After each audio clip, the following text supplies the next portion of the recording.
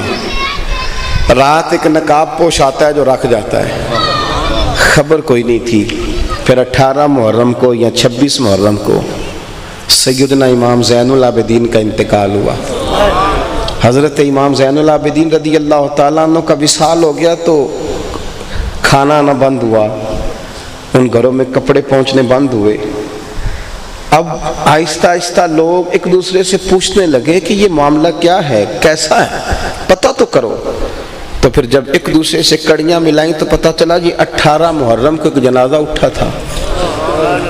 18 محرم کو ایک شخص گیا تھا جس کے آگے پیچھے دائیں بڑے لوگ رو رہے تھے، اکھاں جدو میٹیاں زمانہ میں نہ روے گا۔ کوئی تھا جس کا جنازہ 18 محرم کو اٹھا، بس اس نے کہا کہ میرے گھر بھی 18 محرم سے کچھ نہیں آیا۔ ایک تیسرا بھی بولا کہ میری بچیاں بھی 18 محرم سے رو رہی ہیں، ایک وہ بھی بولا۔ اب پتہ چلا لوگوں کو کہ یہ سیدہ فاطمہ رضی اللہ تعالیٰ عنہ کا وہ جگر پارا ہے جس نے 100 گھر پالے پر ان 100 کو پتہ نہیں چلنے دیا کہ کون تمہیں دے جاتا ہے۔ امام باقر سے لوگوں نے کہا کہ حضور کی پشت پہ جب غسل ہو رہا تھا تو اتنے موٹے داغ ہیں، تو فرماتے تھے میرے ابا کندھے پہ اناج کی بوریاں رکھ کے غریبوں کے گھروں میں پہنچا کے آتے تھے۔ لوگ تجسس سے کہنے لگے آپ جوان تھے اور بوڑھے والد جاتے تھے؟ تو فرماتے میں کہتا تھا حسین ابن علی کے لخت جگر سے کہ مجھے دے دے میں چھوڑ آتا ہوں۔ تو فرماتے تھے پتر اگر تمہیں دوں گا تو پھر اس غریب کا نام بھی بتانا پڑے گا، اسے رسوا کر دوں، میرا اور میرے رب کا راز ہے۔ یہ اخلاص تھا، یہ للہیت تھی۔ میری گفتگو کی آخری بات یہ ہے، ایک تو ان سے اللہ کی رضا کے لیے پیار، میں نے جو کہا مجھے یاد ہے تو آپ کو بھی تو یاد ہونا چاہیے نا۔ ان سے پیار کرنا ہے تو اللہ کی، بول کے بتائیے، بول کے۔ دوسرا ان کا رستہ علم کا رستہ ہے، تیسرا ان کا رستہ عمل کا رستہ ہے، چوتھا ان کا رستہ اخلاص کا رستہ ہے، ریاکاری سے دور، اور پانچویں بات یہ کہ وہ ہمارے عقیدے پکے کرنے والے تھے۔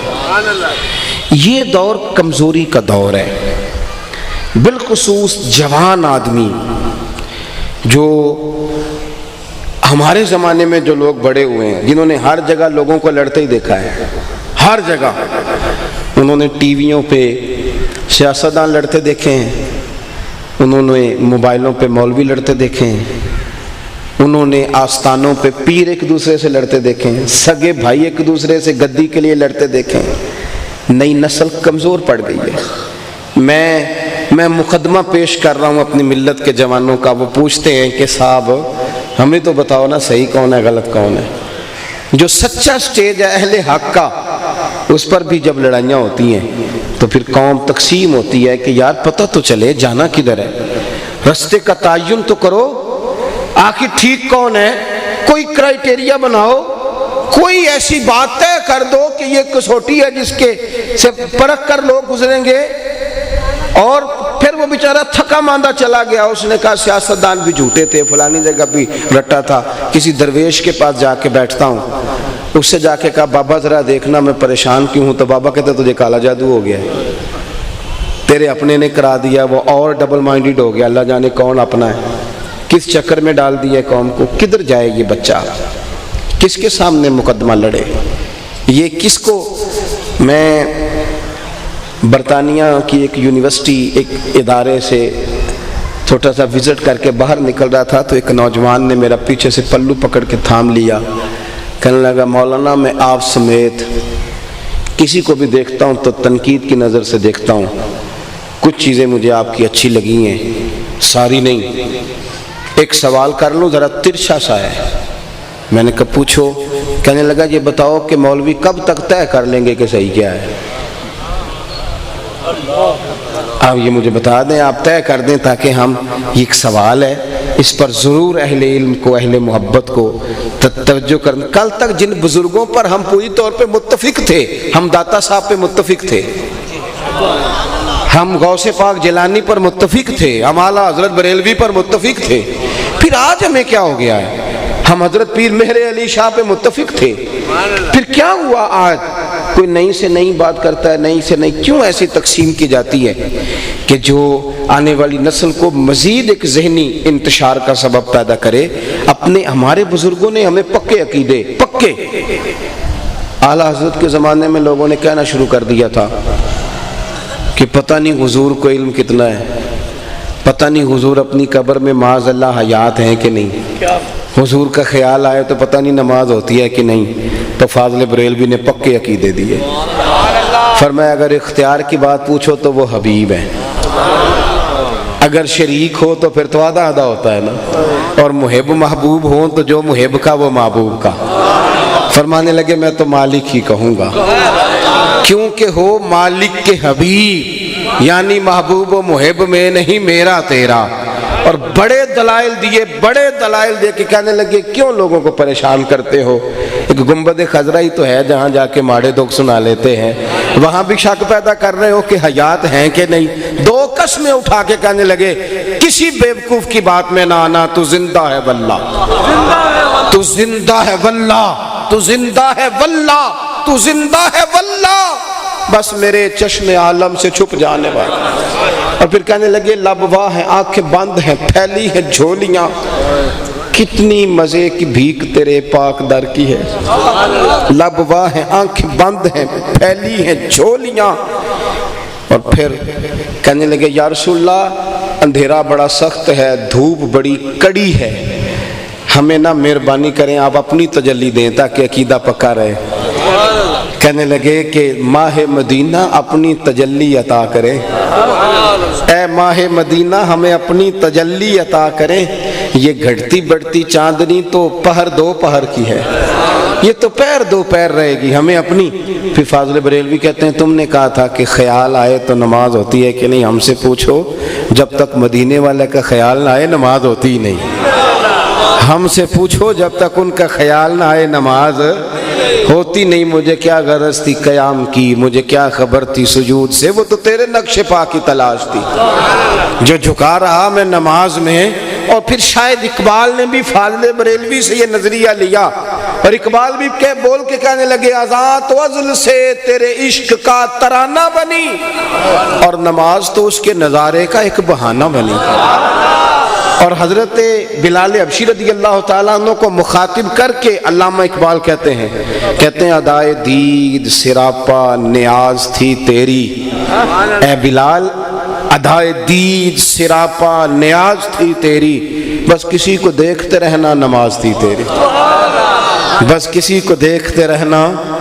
چلیں اب اقبال کی بات کی، اعلیٰ حضرت کی ہے، تو ہم چونکہ پنجابی ہیں اور یہ پنجاب ہماری دھرتی ہے، تو ایک بات ہمیں اپنے بزرگوں کی بھی تو کرنی چاہیے نا۔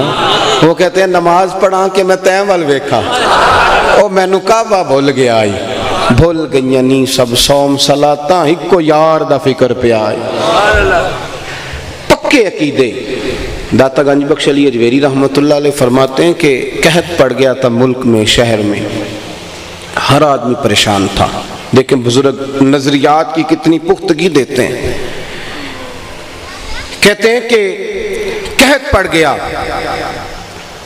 ہر آدمی پریشان ہے، ہر آدمی۔ ایک غلام نا تھیلا لے کے، کسی سیٹھ صاحب کا غلام، کسی بڑے آقا کا غلام، وہ تھیلا لے کے بازار خریداری کرنے آیا تو پھر بھی بڑا ہنستا، ٹکھیلیاں کرتا، موج کرتا، اور سودا خرید رہا ہے تو پھر بھی بڑا ہنس رہا ہے، لوٹ رہا ہے تو پھر بھی بڑا باغ ہے۔ اچھا سارے لوگ پریشان ہوں تو ایک بندہ اس طرح کرے تو تھوڑا چڑھ جاتا ہے بندہ کہ یار ہم ٹینشن میں، تجھے کون سی خوشیاں چڑھی ہوئی ہیں۔ اور گھر میں بھی ماں باپ پریشان ہو تو بچے شرارتیں کریں تو بندہ کہتا ہے چپ کر جاؤ، ہم یہاں اتنے ذہنی دباؤ میں ہیں، تم اتنی شرارتیں کر رہے ہو۔ اب اس غلام کو داتا صاحب کہتے ہیں سب نے ہنستے مسکراتے دیکھا نا، کچھ لوگ کہنے لگے ہم اتنے پریشان ہیں، تجھے کس بات کی خوشیاں چڑھی ہوئی ہیں؟ قحط پڑا ہوا ہے، جانور پیاسے مر رہے ہیں، بھوکے مر رہے ہیں، اناج کا ایک دانہ نہیں ہے گھروں میں، کتنے مہینوں سے بارش نہیں ہوئی، اور تو اتنا مسکرا رہا ہے۔ تو یہ داتا صاحب کی سوچ دیکھیں، وہ ہمیں بنانا کیا چاہتے ہیں۔ چھوڑ دے موٹیویشنل سپیکر کے پاس جانا، آپ میرے داتا صاحب کو پڑھا کریں، آپ حضرت غوث پاک جیلانی کو پڑھیں، آپ خواجہ اجمیر کو پڑھیں، آپ پھر بڑھتے بڑھتے آگے بڑھیں اور حضرت بلال حبشی کو پڑھیں۔ پڑھیں حضرت سیدنا ابو عبیدہ بن جراح کو، کبھی دل زیادہ عروج پہ لے جانے کا ہو تو پھر حضرت ابو ذر غفاری کو پڑھیں، پڑھو ان چمکتے ستاروں کو، پڑھو حضرت عبداللہ ابن مسعود کو، مزہ آ جائے گا۔ کیا لوگ تھے، کیا اللہ نے نوازا تھا۔ داتا صاحب فرماتے ہیں کہ لوگوں نے اس پر تنقید کری کہ یار ہم پریشان ہیں اور تو اتنی اٹکیلیاں کر رہا ہے، اتنا تم مذاق کر رہا ہے۔ تو کہتے ہیں وہ پھر ہنسا، کہنے لگا تم ہوگے پریشان، میں تو نہیں۔ کہا کیوں؟ کہنے لگا میرا جو سیٹھ ہے نا، میرا جو آقا ہے وہ بڑا سیانا ہے، اس نے ٹائم پہ ہی گندم کے بڑولے بھر لیے تھے، اس کے خزانے بھرے ہوئے ہیں، لہذا ہمیں ٹینشن کوئی نہیں۔ داتا صاحب بول پڑے، فرمانے لگے جتنا اس غلام کو اپنے آقا کے خزانوں پر اعتماد تھا، کاش اتنا ہمیں بھی رب کے خزانوں پہ ہوتا۔ اگر اللہ کے خزانوں پر ہمیں اتنا اعتماد ہوتا تو کبھی کسی سیاستدان کی چاپلوسی کر کے روٹی کا نہ سوچتے، کبھی کسی دنیا دار کی گاڑی کے پیچھے نہ بھاگتے، کبھی کاسا لیسی نہ کرتے، کبھی ہاتھ پھیلا کے نہ مانگتے، کبھی نہ یہ کام کرتے۔ گردن کو جھکا دیتا ہے خیرات کا پتھر، جہاں میں مانگنے والوں کے سر کبھی اونچے نہیں ہوتے۔ اور اقبال کہنے لگے غیرت ہے بڑی چیز جہان تگ و دو میں، پہناتی ہے یہ فقر کو تاج سردارا۔ ایک شاعر، وہ شاعر بھی کئی دفعہ بیچارے قابل رحم ہی ہو جاتے ہیں نا، ناراض نہ ہو جائیں شاعر، لیکن الگ دنیا ان کی بھی، سٹائل ہی بالکل الگ ہے۔ پھر میں معذرت کر رہا ہوں، ناراض مجھے خود دورہ پڑتا ہے شاعری کا، تو اس لیے ناراض نہ ہوئیے گا، لیکن کچھ نہ قابل رحم ہو جاتے ہیں، ان کو کئی دفعہ دل کرتا ہے کہ 20 روپے دے کے کہا جائے کہ چلو حجامت بھی کرا لینا، کوئی عرض نہیں۔ اس طرح کبھی حال۔ اسی طرح کہ ایک شاعر بیٹھے تھے گلی میں، تو کوئی جاتی دفعہ 5 روپے دے گیا، اس نے کہا یہ کیا ہے؟ اس نے کہا میں فقیر سمجھ کے دے رہا ہوں۔ تو شاعر کہنے لگا ضرورت پڑ بھی گئی تو رب سے مانگوں گا، تجھ سے تھوڑا مانگوں گا۔ اس نے کہا کیا مطلب؟ کہنے لگا یہ آرزوئے کرم اور میں آپ سے کروں، یہ آرزوئے کرم اور میں آپ سے کروں، یہ آرزوئے کرم اور میں آپ سے کروں، یہ بھیک اس کو دیجئے جس کا خدا نہ ہو۔ یہ خودداری، یہ وقار، اللہ کے خزانوں پر بھروسہ ہمارے صوفیاء کا پکے نظریے۔ ہارون رشید حج کر کے آ رہا تھا تو بڑے بڑے جناب لاؤ لشکر تھے، بڑے بڑے استقبال۔ خیر اب تو مولویوں پیروں کے بڑے ہوتے ہیں، بادشاہوں وزیروں کو کیا کہیں، بڑے نعرے لگ رہے تھے، بڑی بات چیت تھی، بڑا لمبا چڑا معاملہ تھا۔ تو حضرت بہلول دانا دور بیٹھے، لوگ اس کے نعرے لگا رہے ہیں تو آپ دور بیٹھے نا، ہنسی کسے دیکھو جی نیچے لگ دے تے نہ کچھ آڈا دردی۔ داتا صاحب نے لکھا حضرت اویس کرنی کے بارے میں، فرماتے ہیں ساری دنیا روتی تھی تو وہ ہنستے تھے، لوگ ہنستے تھے تو وہ روتے تھے، چونکہ ان کا اپنا جہان ہے، اپنی زندگی ہے۔ لوگ بڑے نعرے لگا رہے ہیں، ہارون رشید حج کر کے آ رہا ہے تو حضرت بہلول دانا ہنس رہے ہیں۔ اس کی نظر پڑ گئی تو اس کو غصہ آیا، گھوڑے سے اتر گیا، جا کے کہنے لگا بابا تم کیوں ہنس رہا ہے؟ تو آپ فرمانے لگے ہنس اس لیے رہا ہوں کہ جو تیرے نعرے لگا رہے ہیں پہلے کسی اور کے لگاتے تھے، اور تیرے بعد انہوں نے کسی اور کے لگانے ہیں۔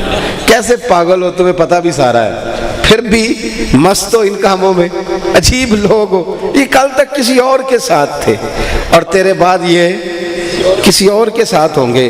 تو ہارون رشید کو بات اس کے دل کو لگی، سمجھ گیا، کہنے لگا بابا جی سنا ہے آپ پہ قرضہ ہے، میرے لائق کو خدمت ہو تو بتائیے گا۔ اللہ اکبر۔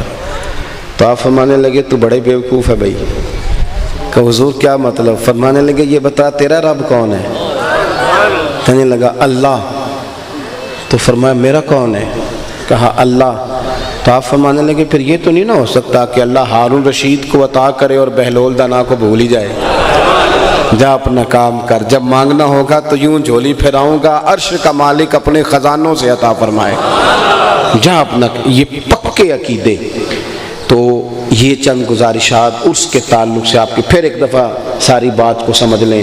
اللہ کی رضا کے لیے پیار کرنا ہے، علم کا رستہ اختیار کرنا ہے، علم پہ عمل کرنا ہے، عمل میں اخلاص پیدا کرنا ہے، اور پانچویں بات یہ کہ عقیدے کچے نہیں کرنے، سویرے کچھ سوچیں، دوپہر کچھ سوچیں، شام کچھ سوچیں، یہ کام نہ کریں، کبھی بھی کچا نہ رہیں، پکا رہیں، یک درگیر محکم گیر، ایک دروازہ پکڑیں، پکا پکڑیں۔ دعا کرتا ہوں اللہ اس ادارے کو آباد فرمائے، حضرت صاحب عرس رحمت اللہ علیہ کے درجات میں بلندی فرمائے۔ آخر دعوایا ان الحمدللہ رب العالمین۔